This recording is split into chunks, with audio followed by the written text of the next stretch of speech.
not with criticism but with something close to warmth. So I planned for a week straight. A full roast dinner, homemade sides, fresh bread, a dessert Lily begged to help with. I cleaned every corner of the house until my back ached. I triple-checked the recipe list. I even ironed the napkins, something I hadn't done since our wedding. Nathan noticed the tension in my shoulders while I lined up the silverware for the third time. He touched my arm gently. They're just your parents. You don't have to turn the house into a museum. I tried to smile. I know. I just want tonight to go well. He didn't argue. Nathan never argued unless he needed to. Instead, he kissed my forehead and said softly, "Whatever happens, I've got you." I didn't deserve him, but I thanked God I had him. As the afternoon stretched into evening, the house filled with the sounds I loved most. Lily humming while rolling dough, Mason mixing too enthusiastically and splattering the counter, Nathan laughing as he cleaned it all up. For a moment, just one, I felt like this dinner could actually heal something. Then my phone buzzed. "Mom, we're 5 minutes away. Please tell me your house doesn't smell like last time." "Mom, open windows if needed." I stared at the screen. Nathan looked over my shoulder and sighed. "Here we go. 5 minutes. 5 minutes until judgment walked through my front door.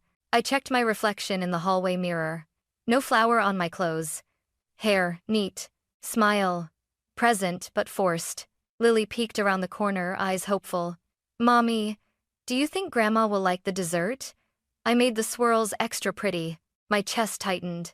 It wasn't fair that my kids felt this pressure too. I knelt down and smoothed her hair. "Sweetheart, Grandma doesn't have to like it. I already do, and I'm really proud of you."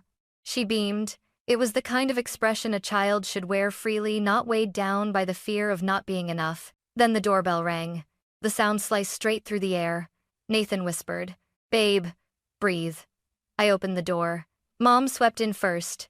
Perfume thick and overwhelming. Her eyes scanning the house like she was inspecting a hotel she didn't plan to tip. Dad followed, hands in his pockets, already frowning at the rug. "You redecorated," he said, as if accusing me of something. Mom sniffed the air dramatically. "Smells, okay, nothing burned at least." Lily stepped forward, smiling brightly. "Hi, Grandma." Mom hugged her but loosely, distractedly, her eyes fixed on the dining table behind me. "You use those plates?" I suppose they'll do," Dad added. "What are we eating anyway?" Brittany sent us pictures of her dinner last night. Looked like something from a magazine. Nathan shot me a warning glance, "Don't react." I swallowed down the familiar sting and ushered them inside. As we all sat down at the table, Mom leaned forward, staring at the roast as if it had personally offended her. "Well," she said, tapping her manicured nails against the plate. "Let's hope it tastes better than it looks." And just like that, the warm, fragile bubble I'd tried to build around my family began to crack. Mom didn't wait for anyone else to settle before reaching for the serving spoon. She prodded the roast like it might still be alive, then muttered under her breath, a little dry looking. Seizing of in the speed inside it colored any head process. In a dested, Dad leaned in. "Why is it that every meal Brittany sends us looks gourmet, but Emily's always look rushed?" Nathan's hand tightened around his fork. I brushed my foot against his under the table. "Not yet, please." I still had this tiny, desperate hope that maybe the food would win them over. Maybe they'd eat, relax, drop their walls for once. But I should have known better. Mom glanced at the mashed potatoes, then at me. "You didn't over-season these like last time, did you?" My blood pressure was terrible for days. "That's not," I began. "Oh, and the gravy," she cut in. "You didn't follow that Pinterest recipe again, right? It was lumpy." Lily looked back and forth between us, lower lip trembling. She'd helped stir the gravy. I squeezed her hand beneath the table. "It's perfect, sweetheart," I whispered. Dad sniffed loudly. "Let's just hope the meat isn't chewy. My jaw already hurts thinking about it." Nathan looked up sharply. "Robert, we haven't even taken a bite yet." Dad shrugged, wearing that familiar smirk. "We're just being honest." "Honest?" Nathan repeated. His voice was calm, but his eyes, the eyes only I could read, were dangerously close to snapping. Mom rolled her eyes. "Oh, please, Nathan. We're family. If we can't be honest with Emily, who can be?" I swallowed the lump in my throat. I wanted to disappear, to fade into the walls like old wallpaper. but I forced myself to keep my voice steady. "Let's just eat," I said quietly. "I'm sure it's fine." Mom scoffed. "Well, I wouldn't go that far." She took the first bite and made a face. A dramatic, theatrical, slow-motion grimace. "This is the special dinner you bragged about?" Her voice hit me like it always did, sharp, cutting, aimed straight for the softest part of me. Before I could react, Dad jabbed his fork into the roast, tasted it, and laughed under his breath. Even a teenager could do better. Mason looked horrified. "Grandpa, Mommy spent all day." Dad waved him off. "Oh, I'm sure she tried. She always tries. But cooking has never been her strength." Heat crawled up my neck. It was the same tone he'd used my whole childhood. Disappointed. Dismissive. Sure of his superiority. Nathan's chair scraped back an inch. "Emily worked hard on this," he said, voice low. "Maybe try appreciating that for once." Mom snorted. "We're allowed to have opinions." "No," Nathan said, leaning forward. "You're allowed to have decency. There's a difference." The room went stiff. The air, heavy. But Mom wasn't finished. She never was. She pushed her plate back and crossed her arms. "Well, I'm sorry, but someone needed to say it. If she's going to host dinners, she should learn to do it right. Presentation matters. Taste matters." Her eyes scanned the table like a judge in a cooking competition. "I mean, look at this. It's sloppy. The potatoes are uneven. The roast is overdone. Honestly, Emily," that was when something inside me cracked. Not shattered. Cracked open. A hot rising pulse of something fierce pushed against my ribs. My voice came out almost too quiet to hear. "Mom," I said. "Stop." She blinked, surprised that I'd interrupted her. I set down my fork slowly, deliberately, and for the first time all evening, I met her eyes without looking away. "I didn't cook this tonight." And just like that, every sound in the room fell off a cliff. For a heartbeat, no one moved. No one breathed. It was like my words detonated a silent bomb in the middle of the table. Mom's head tilted just slightly, the way she always did when preparing to swat away something she didn't like. "What do you mean?" she said slowly. "You didn't cook this?" Dad frowned. "If you didn't cook it, then who did?" Nathan set down his fork, eyes locked onto them, jaw tense. He already knew where this was going. He'd known long before I ever said the words. But this was the moment I had been both terrified of and desperate for. I folded my napkin and placed it neatly beside my plate. It wasn't burned. It wasn't underdone. Nothing went wrong. Their faces tightened at the indirect challenge. "I didn't cook tonight," I repeated. "So you weren't judging me. You were judging someone else's work entirely." Mom let out a humorless laugh. "Are you trying to blame Nathan because—" "No," I cut in. The room snapped into silence again. Lily and Mason watched me with wide, terrified eyes. Nathan reached under the table and squeezed my hand once steady, grounding. Dad leaned forward. "Emily, enough riddles. If you didn't cook it, who did?" I stared straight at him. "A professional chef." Mom blinked twice. What?" I took a breath. "Chef Marcus Reed. The same Marcus Reed whose restaurant you two drive an hour to eat at every other month? The one you call the best you've ever tasted." Dad's mouth fell open. Nathan looked away to hide a satisfied smirk. Mom shook her head, scoffing. "Emily, that's ridiculous. Marcus Reed cooks at events for celebrities. He doesn't—" "I hired him," I said, voice firm. "For today. For this dinner." Dad sputtered. "Are you telling us this entire meal, the roast, the potatoes, the gravy was cooked by a man with 2 Michelin stars?" "Yes." A moment passed. Then, Mom burst into laughter. Not amused laughter. The bitter, barking kind she used whenever reality didn't fit into the box she liked to keep taped shut. "Oh, Emily, please. Marcus Reed would never cook food this mediocre. You've been scammed." Dad nodded. "Definitely scammed. No real chef would produce something this bland." Nathan inhaled sharply. "Patricia, Robert, did you not hear yourselves? You insulted a world-class chef. You mocked food you didn't even try properly." Mom snapped. "Oh, calm down. If a real chef made this—" her fingers curled in air quotes. "Then maybe he's not as talented as the reviews say."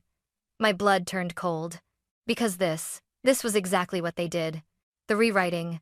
The bending of truth until it fit comfortably into their opinions.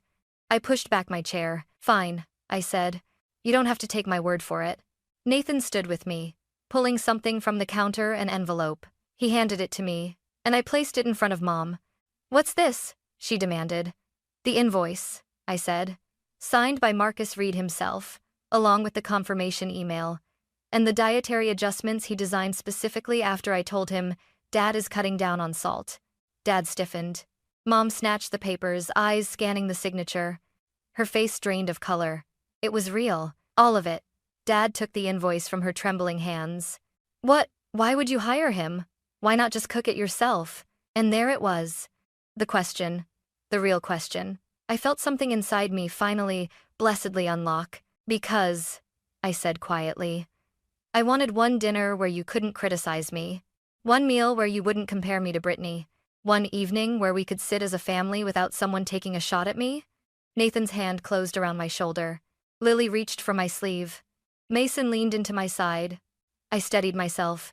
And even then, I whispered, even when the food was perfect, even when a Michelin star chef cooked it, you still found a way to tear it and me apart.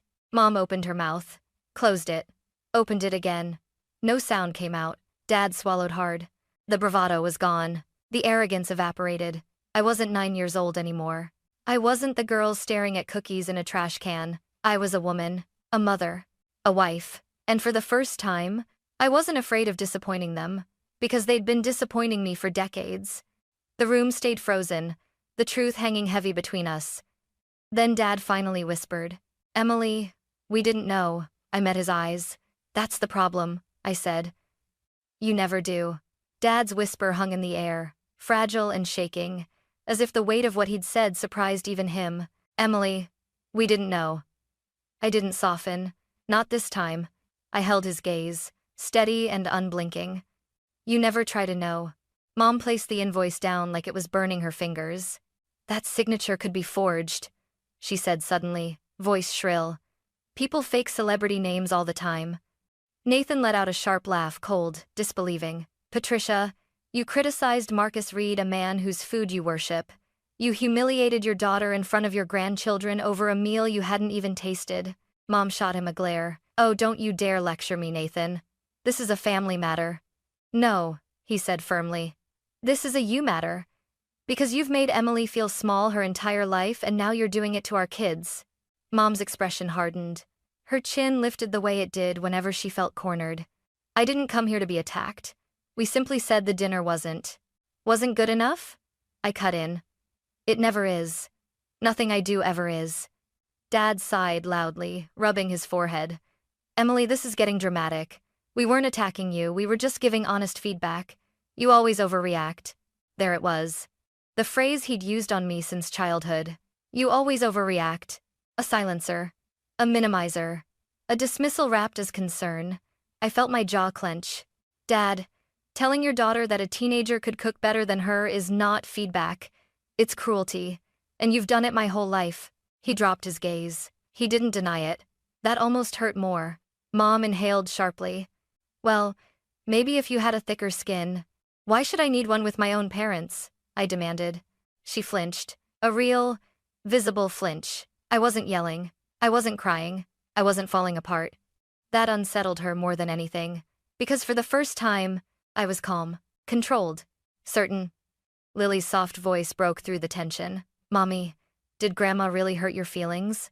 Mom looked horrified, as if the idea of a child witnessing her cruelty was somehow worse than the cruelty itself. Lily, Mom said tightly, adults just say things sometimes. It doesn't mean anything. But it does, Lily whispered. It made Mommy sad. The little crack in my mother's facade widened. Dad cleared his throat. Emily, maybe we've been too harsh sometimes, but you know how your mother gets. She just likes things done properly. I stared at him, and because I wasn't perfect, she decided I wasn't worthy. Mom stood abruptly. That is not true. Then prove it, I said quietly. Her eyes darted to the kids, then to Nathan, then to the uneaten food. For a moment I hoped she might apologize, but instead, she straightened her spine and said the most predictable, devastating words she could. You're being ridiculous. Your sister never takes things this personally. Ah, there it was. The comparison. The ghost of my childhood slamming back into the room. Nathan exhaled sharply. Brittany isn't here. And Emily isn't Brittany. Stop holding her to standards no one can meet. Mom's voice cracked. Well, maybe if she tried harder. I tried my whole life, I said. And you never saw it. Mom froze. Dad finally looked at me, really looked at me with something like regret flickering behind his eyes. Emily, we didn't realize it affected you this much. I let the silence stretch. It affected me enough, I said quietly, that when I planned this dinner, I genuinely believed the only way to get through it was to remove myself from every point you could attack.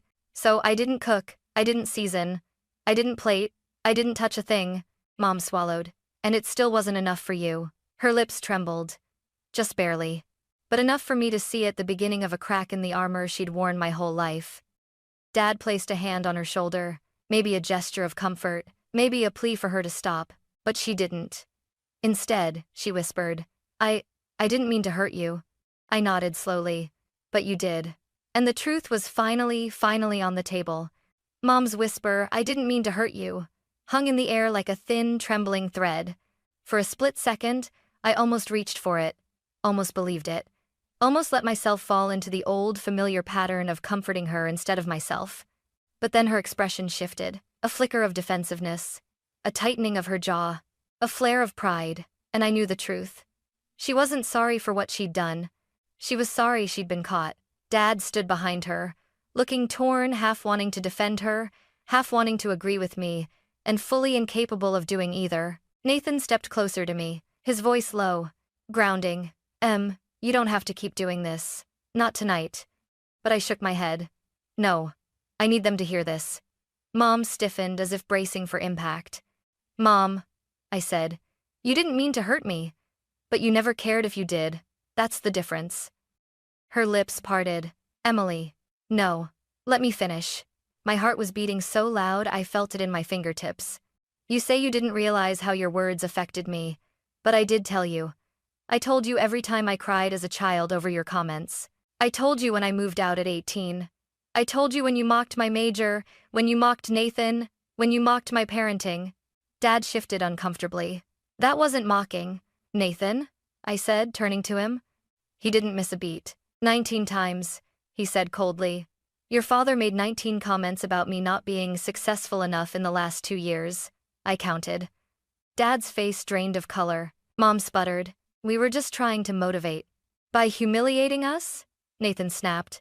The veneer cracked. Mom's voice rose sharp, defensive, trembling with outrage. We were doing our best. Parenting isn't perfect. And you, she jabbed a finger toward me. You've always been too sensitive, Emily. Ever since you were little, everything is always an attack to you. Something in me snapped. Because it was, I said, my voice shaking with an emotion that was no longer fear, but rage. Decades of it. Layered, compacted, waiting to explode. You told me I wasn't pretty enough, smart enough, talented enough. You mocked everything I cooked, everything I wore, everything I chose.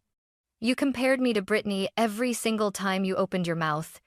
You made me feel like a failure before I ever had a chance to succeed. Mom's breath hitched. Emily, stop. No, I cried. I'm done stopping. I've been stopping for 30 years. I'm done being small so you can feel big. I'm done letting you walk into my home and poison everything with your criticism. Dad stepped forward, palms raised. Emily, you're upsetting your mother. And she's been upsetting me my whole life, I said, voice icy. And I let her. Because I wanted a mother. Even a broken one. Mom's face crumpled. Anger, guilt, denial, shame, all fighting for control. You think I'm a bad mother? She whispered. I looked at her, really looked at her. No, I said quietly. I think you were a mother who only knew how to love one daughter. Silence cracked through the room like thunder. Lily suddenly burst into tears, throwing her arms around my waist. Mommy, I don't want them to make you sad anymore. Mason followed, pressing his face into my side. Grandma was mean. Mom looked gutted. Absolutely gutted. Dad pinched the bridge of his nose. This is getting out of hand. We came here for dinner, not— This is dinner, Nathan said sharply. This is what dinner has always been with your family. Judgment, comparison, insults. Mom looked between the kids, their fear, their tears, and something shifted in her eyes. Maybe guilt. maybe the first crack of self-awareness, but then her pride, stubborn, unyielding, dragged her back. "This is exactly why Brittany doesn't have these issues with us," she snapped. "She doesn't turn every little thing into a catastrophe. She appreciates our honesty." I stared at her. "And that," I said softly, "is why she never told you the truth about the dinner." Mom froze. "What?" I took a slow breath. "Mom, you just mocked a meal cooked by a Michelin star chef. But you also mocked the dessert Lily helped bake. And you mocked the table setting Mason helped arrange. And you mocked my home, my husband, my parenting." I paused. "And the person who helped prepare most of the sides, including the vegetables you loved so much?" Mom blinked. "Yes? It was Brittany." The room imploded. Mom's hand flew to her mouth. Dad's eyes widened in horror. Nathan exhaled, slow, satisfied. I didn't flinch. I didn't take it back. "I didn't tell you because I knew exactly what would happen," I said. "You don't see us. You see versions of us. Perfect Brittany, flawed Emily. Nothing I do will ever be good enough in your world." Mom shook her head violently. "No, no, that can't be. It is." And finally, after a lifetime of trying to earn their love, I realized I didn't need it. My kids clung to me. My husband stood behind me like an anchor. And for the first time, I chose us, not them. The silence that followed was heavy, so heavy it felt like the walls were holding their breath. My mother slowly sank back into her chair. Her eyes were shiny, unfocused, as if she were replaying every insult she'd ever thrown, and realizing they'd hit the wrong daughter all along. Dad finally broke the silence. "Emily, why didn't Brittany tell us she helped?" I let out a humorless laugh. "Because she knew you wouldn't believe her. You don't listen unless the truth flatters you." Mom winced. Not because she disagreed, but because she knew it was true. Nathan guided the kids to the living room so we could talk without them hearing more than they already had. They clung to me before they left, reluctant, confused, scared. It shattered me a little. When the three of us, me, Mom, Dad, were finally alone, Mom spoke first. Her voice was small, smaller than I'd ever heard. "Emily, are we really that terrible to you?" I swallowed hard. "Yes," I said softly. "You are. Even tonight, before you knew who cooked this meal, you chose to humiliate me. In front of my kids." Dad exhaled slowly, elbows on the table. "We thought we were keeping you grounded." "That wasn't grounding," I whispered. "That was grinding me down." Mom stared at her hands. "I didn't realize it hurt that much." "You didn't want to realize," I replied. She flinched again. The part of me that had chased her approval for decades, that part reached for her. But the part of me that finally valued myself, that part pulled me firmly back. "I spent years trying to earn something from you that I should have never needed to earn," I said. "I thought if I hosted enough dinners, worked hard enough, raised good kids, stayed polite, stayed quiet, eventually you'd love me the way you love Brittany." Mom's voice broke. "I love you. You love the version of me that doesn't exist," I said gently. Her eyes glossed over. Dad rubbed his temples. "You know your mother doesn't express emotions very well." I looked at him. "You both express them perfectly when it comes to Brittany." He froze. Mom let out a shaky breath. "You were always so independent. We thought you didn't need the same attention." I shook my head. "I needed parents, not critics." Those words hit them harder than the reveal about the chef. Mom wiped her eyes, quick and embarrassed. "Emily, what do you want from us?" I hesitated. For years, the answer would have been love, or approval, or validation, but not anymore. "I want boundaries," I said. Dad frowned. "Boundaries? Yes. If you're going to be around me and my children, there are rules." Mom looked terrified, like she was about to be evicted from a life she had taken for granted. What rules?" she whispered. I held her gaze. "Rule 1. No more comparing me to Brittany, ever." Mom nodded slowly. Dad didn't argue. "Rule 2, I continued. You don't criticize my cooking, my home, my husband, or my kids. If something's not to your liking, keep it to yourselves. Or don't visit." Mom's lip quivered. "That feels harsh." "No," I said. "What you've done my whole life that was harsh." Dad swallowed hard. "And the third rule?" I took a breath. "Rule 3. You apologize. To me, to Nathan, and especially to Lily and Mason." Mom stiffened. Apologize. To the children? Yes. You hurt them today. You made them feel like their mother wasn't good enough. You made them scared. Her eyes filled with tears. I never wanted to hurt them. You didn't want to, I said. But you did. Silence stretched again. Then, a sound I had never heard in my entire life. My mother's voice, small and sincere. I'm sorry. The room shifted. Dad whispered, almost ashamed. I'm sorry too. For the first time ever, their apologies weren't wrapped in excuses, justifications, gaslighting, or deflection. Just two flawed people standing face to face with the damage they had created. And suddenly, the decades of weight pressing on my chest felt a little lighter. Not forgiven, not forgotten, but acknowledged. Mom reached for my hand but stopped halfway, unsure, tentative. Emily, can we fix this? She asked. I looked at her, really looked.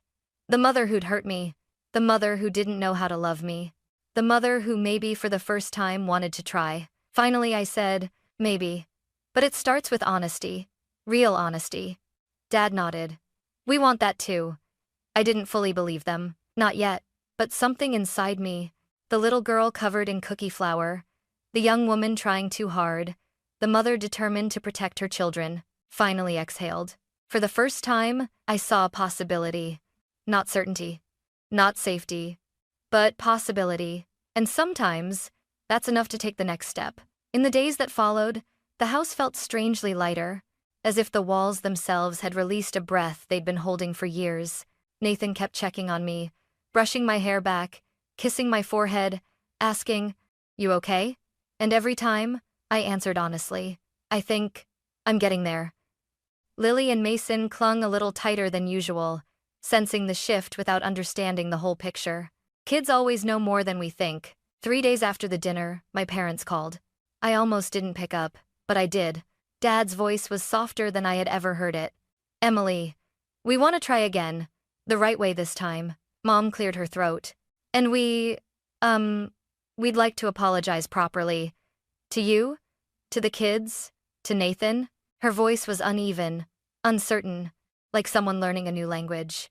The language of humility. So we invited them over. A smaller visit this time, a quieter one. I didn't cook.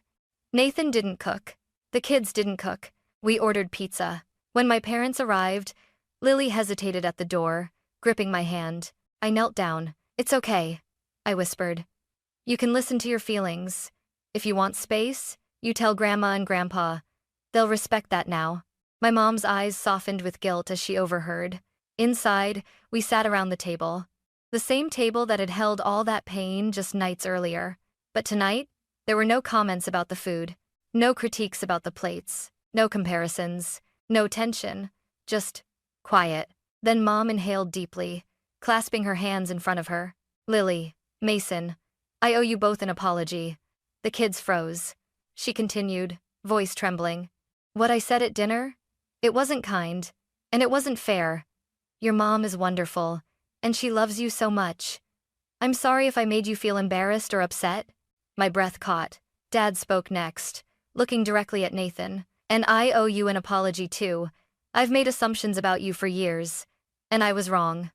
Nathan nodded slowly, not forgiving, but accepting. Then Dad turned to me. "And you, Emily, we failed you. You deserved encouragement, not comparison. Love, not judgment. And we didn't give you that."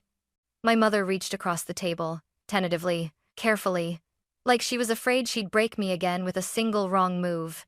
"I'm not good with words," she whispered. "But I want to try, if you let me."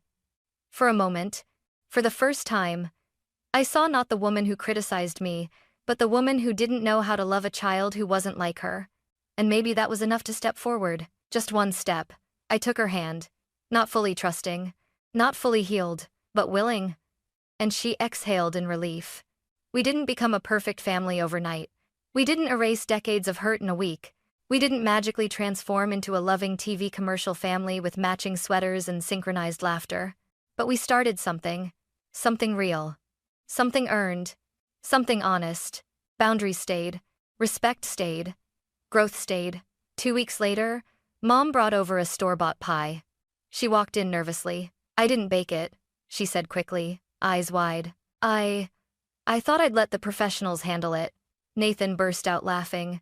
Even Dad cracked a smile. And for the first time in my entire life, I laughed too. Not out of politeness. Not out of pressure. But because the moment felt light, human, warm. That night, after everyone left, Lily curled beside me on the couch. Mommy? Yeah, sweetie. Grandma was nicer today. I ran my fingers through her hair. I think she's learning, I said softly. Are you still sad? I thought about it. About all the wounds, all the dinners, all the words that had stuck to my bones. A little, I said honestly. But mostly, I'm proud. Proud that we stood up for ourselves. Proud that we made room for something better. She smiled sleepily. I'm proud of you too. My heart squeezed. When the kids went to bed, Nathan wrapped his arms around me from behind. You did it, he whispered. You broke the cycle. Maybe I did. Maybe we all did just a little. I looked at the quiet, warm home around me.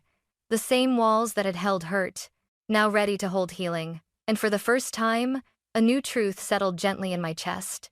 I wasn't cooking for their love anymore. I was building a life where love was already here. And that, finally, was enough. Finally, was enough. Finally, was enough. Finally, was enough. Finally, was enough. Finally, was enough. Finally, was enough. Finally, was enough. Finally, was enough. Finally, was enough. Finally, was enough. Finally, was enough. Finally, was enough. Finally, was enough. Finally, was enough. Finally, was enough.